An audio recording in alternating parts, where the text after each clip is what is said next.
Good morning, Rechavia Nachlaot in Yerushalayim. Thank you so much for joining us on this wonderful Monday morning at 9:30. We are going to talk today about something really important, the underlining message of this chapter, Tanya Perek Bet. True, we've been learning up until now about the whole concept of the neshama and how the neshama is connected to atzmut, the essence of HaShem. But nevertheless, the message over here is, as we started explaining yesterday, that there is a much deeper concept over here. True that everybody is connected, but on the other hand, we have to remember that our connection, our bond, our relationship with HaShem needs to be nurtured from the Tzadikim and the righteous people of the generation. It's not just our own connection, rather it's also and primarily through the Tzadikim. To quote the Alter Rebbe, I think this will be a great beginning for today's class.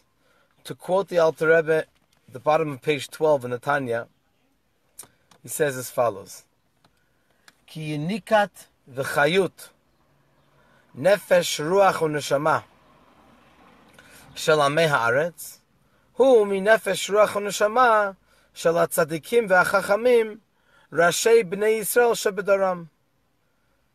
For the receiving of the life force and the nursing of the life force from our nefesh ruach u'neshama, from the simple people, is from the nefesh ruach u'neshama, from in other words, from the neshama of the tzadikim and our sages, the leaders and the heads of Am Yisrael in each generation.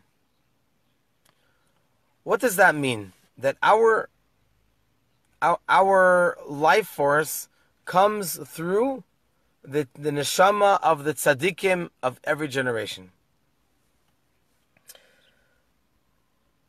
The best place to begin is with Moshe Rabbeinu.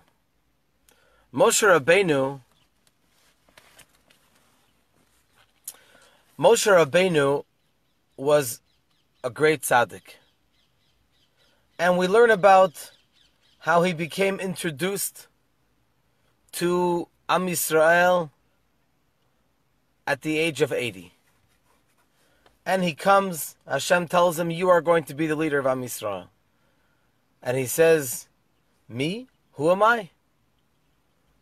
And at the end he ends up leading Am Yisrael out of Mitzrayim, out of Egypt. Now, one can say that Moshe Rabbeinu had certain leadership qualities. But my message today is that it's not these leadership qualities that really Moshe Rabbeinu made him a leader. What made him a leader was the deep individual who he was, the awesome neshama that he contained within himself, the special tzaddik that he was. That's what made him a leader. Even though he stuttered, he still was able to be a leader. Today, in 2020, he would never be elected to be a leader. But in Am Yisrael, we look at the essence. We look at the quality of a person who you are. Let's start from the moment that Moshe Rabbeinu was born. Moshe Rabbeinu was born, a little baby Moshe. And it says, Vatere oto ki tovhu. His mother Yocheved, Shifra, saw that he was good, quote unquote good, and she hid him for 3 months and so on and so forth. It may seem to be a side note. He saw that he was good. I remember when one of our children were born, and was born in the States. So my wife, in the room a couple of days after the baby was born, she heard that one of the women that was next to her, she was talking to her. She had a visitor, and the visitor says, or maybe it was on the phone. That's what it was. It was on the phone. And the person, Mazel Tov, you have a new baby. Is the baby cute? They want to know if the baby is... Of course the baby is cute. Every baby is cute.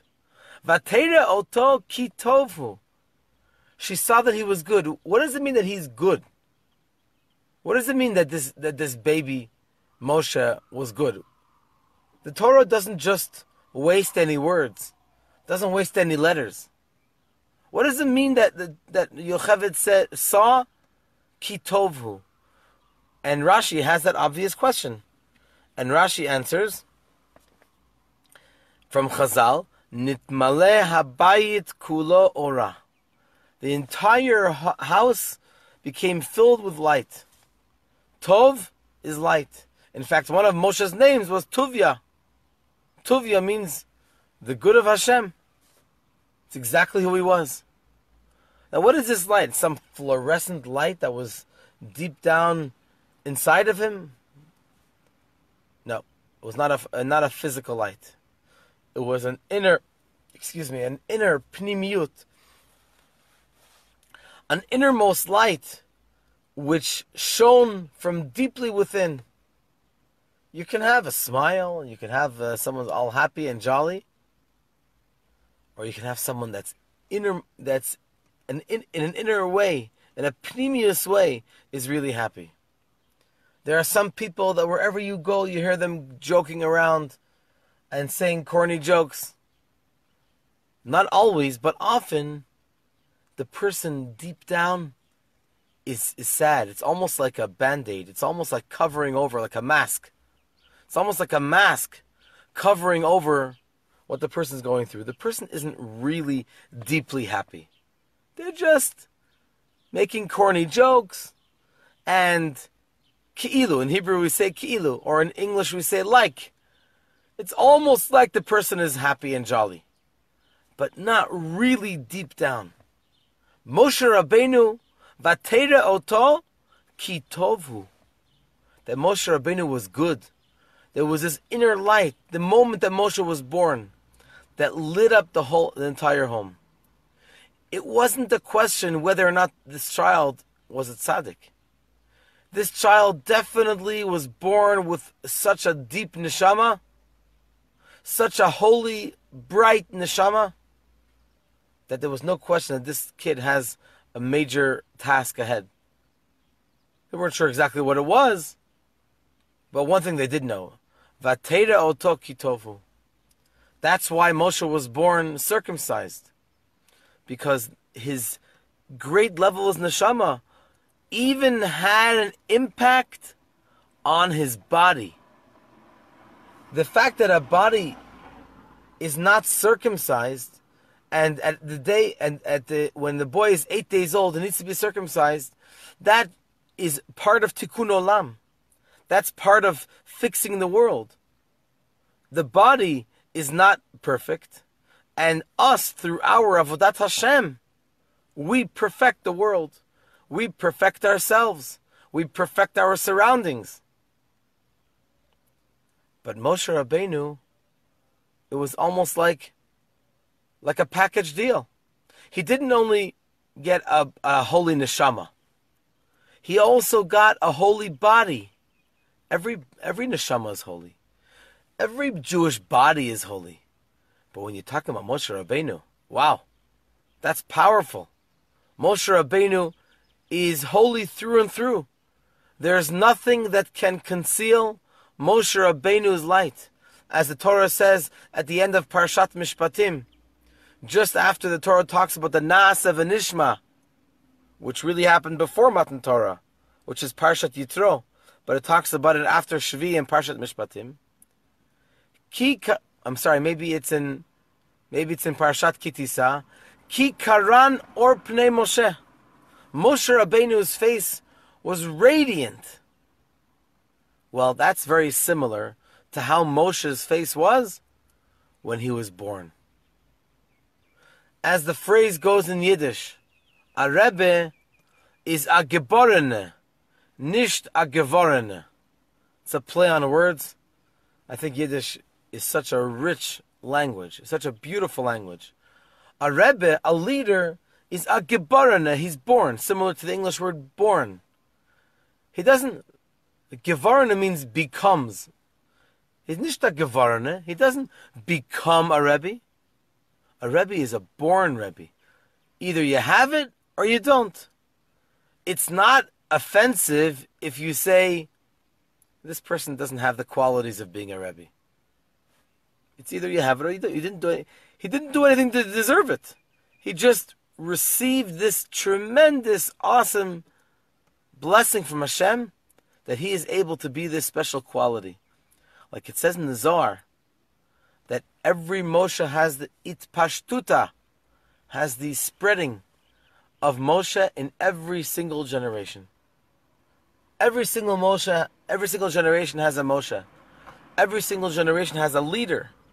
And it's the Rebbe of every single generation, which is the one who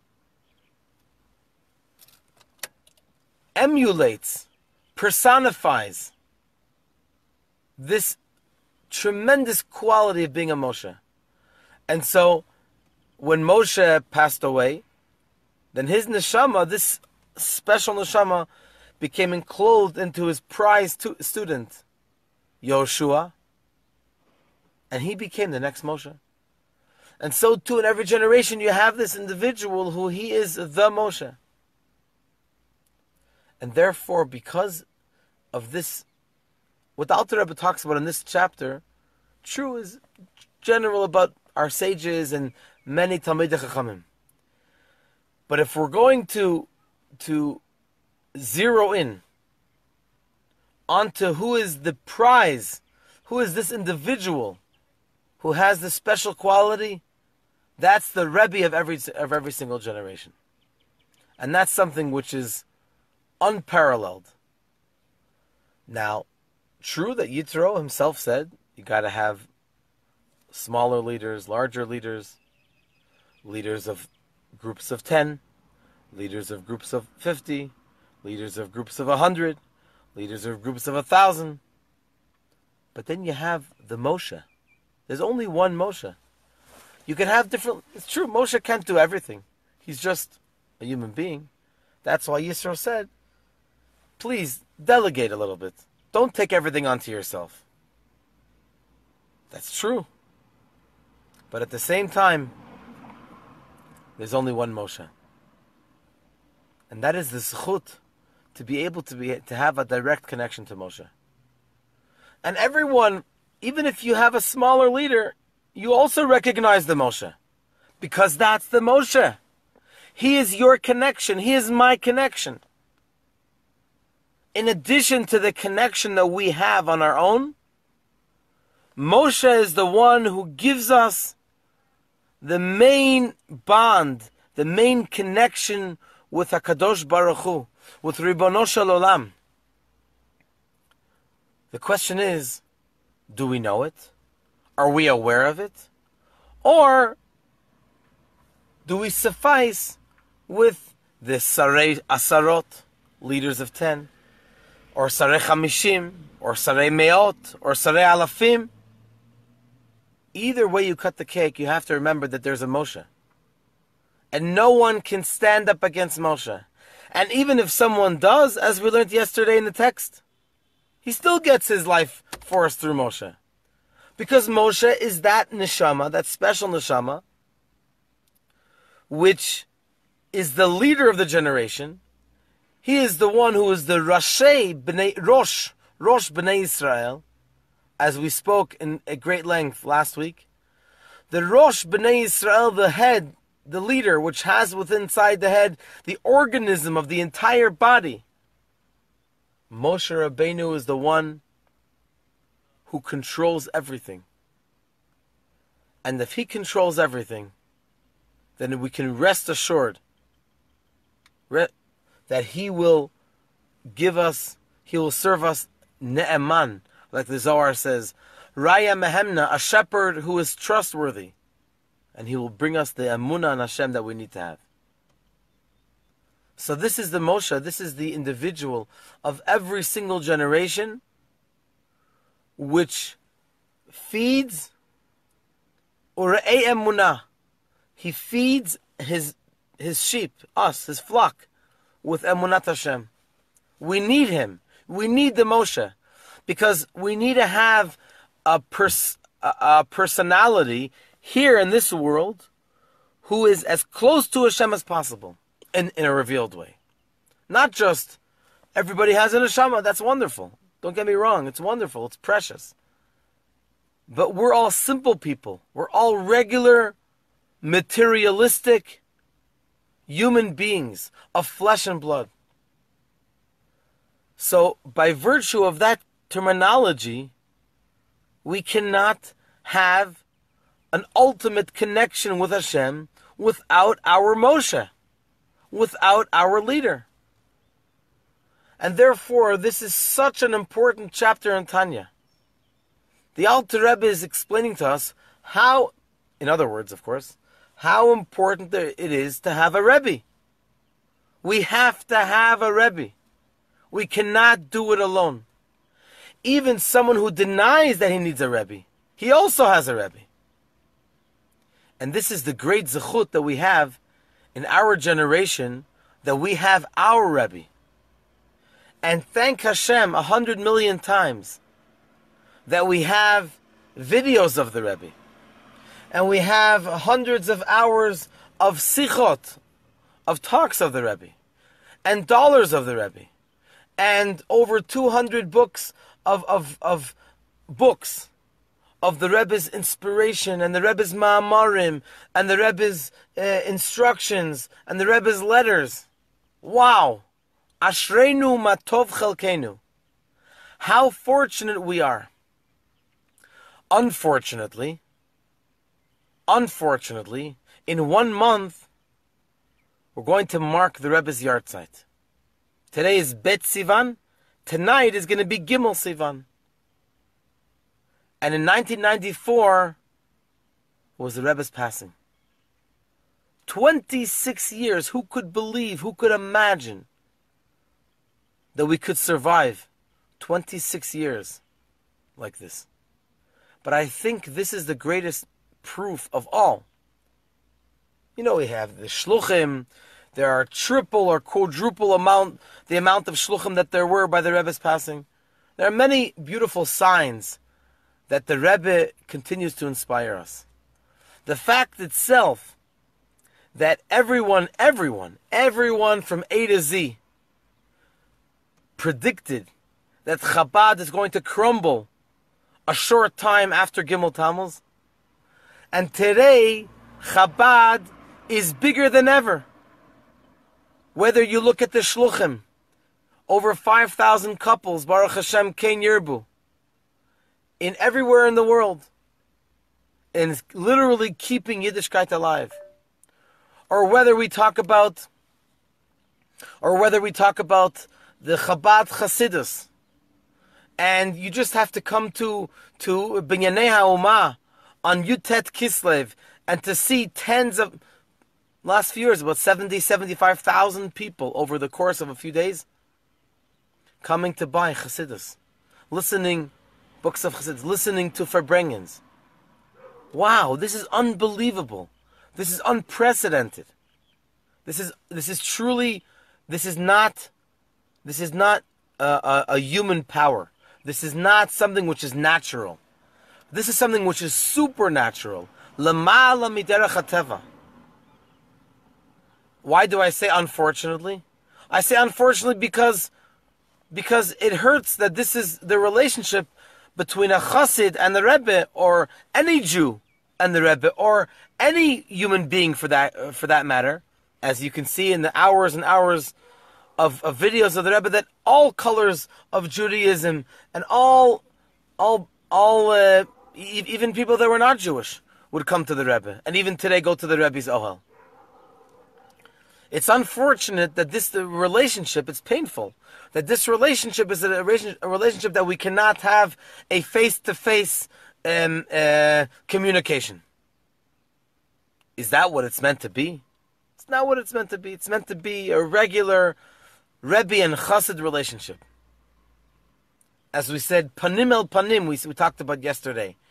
based on what it says in the Tanya, beginning of the next page. But it doesn't change the fact. The fact remains that the Rebbe is the Moshe of this generation. And we have a zechut to be connected to him. And the fact that you're listening right now to this class as part of Chabad of Rechavia, that means that you have a clear connection to the Rebbe. That's amazing. Which means that we have an obligation to write letters to the Rebbe once in a while. Not only before Rosh Hashanah, not only in the day before on the Rebbe's yard site, or on a special Lag BaOmer, a special auspicious time. Whether you need a special bracha, or you just want to report to the Rebbe a special mitzvah that's going to make him proud. That is a great, great zchut. And hopefully we will have the opportunity to be able to strengthen this bond. Because the fact remains the fact that our bond with HaShem is clearly through the Moshe of the generation. We cannot do it alone. We need the Moshe. That's the fundamental concept that the Alter Rebbe is getting to. And that's why we can learn chapter Bet 100 times and more. It has to sink in well.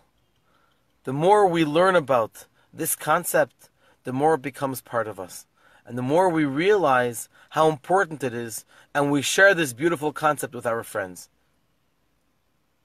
And so even the knowledge itself, even if it's a new concept, we still have to think about it and develop it and learn it again and again until it knocks in. Wow, that was really, really powerful. And I'm going to leave you at this time with food for thought. And so we're going to wish you to have a great day. Don't forget tomorrow morning, Bezrat Hashem, right here, we're going to continue in chapter Bet, 9:30 Bezrat Hashem. And also, it's really important for me to mention that tomorrow night, at midnight, at 12 o'clock sharp, right here on Facebook and on Zoom, I sent out the email yesterday with a Zoom number. I'm happy to send it to you with the Zoom meeting ID. And we have a lineup of 6 great short TED Talks in English on the subject of Kabbalah 101. You don't have to be a rocket scientist to understand these concepts of Kabbalah, but it is important, especially that we've been learning Tanya together, that we should be able to have a nice introduction to Chassidus and Kabbalah. And this moment of Kabbalat Torah, we're about in a few days. Tonight we're starting the Shloshet Yemei Hagbala. And today is a special day. Today is called Yom Segula, the day that Hashem made us Am Yisrael. Hashem said, Ve'atem tiyu li mamlechet kohanim v'goy kadosh. And you will be for me a nation, a kingdom of kohanim, of priests, and a goy kadosh, and a holy nation. That's today. Today we became Am Yisrael, 3,332 years ago. So that's a great zechut. Today is a very, very auspicious day. And so let's internalize what we learned today in the Tanya. And Bezrat Hashem, I look forward to seeing you right here, or at least you seeing me, tomorrow morning, Bezrat Hashem, at 9:30 a.m. Toda Rabba, thank you so much. And Kol Tov, Litrot.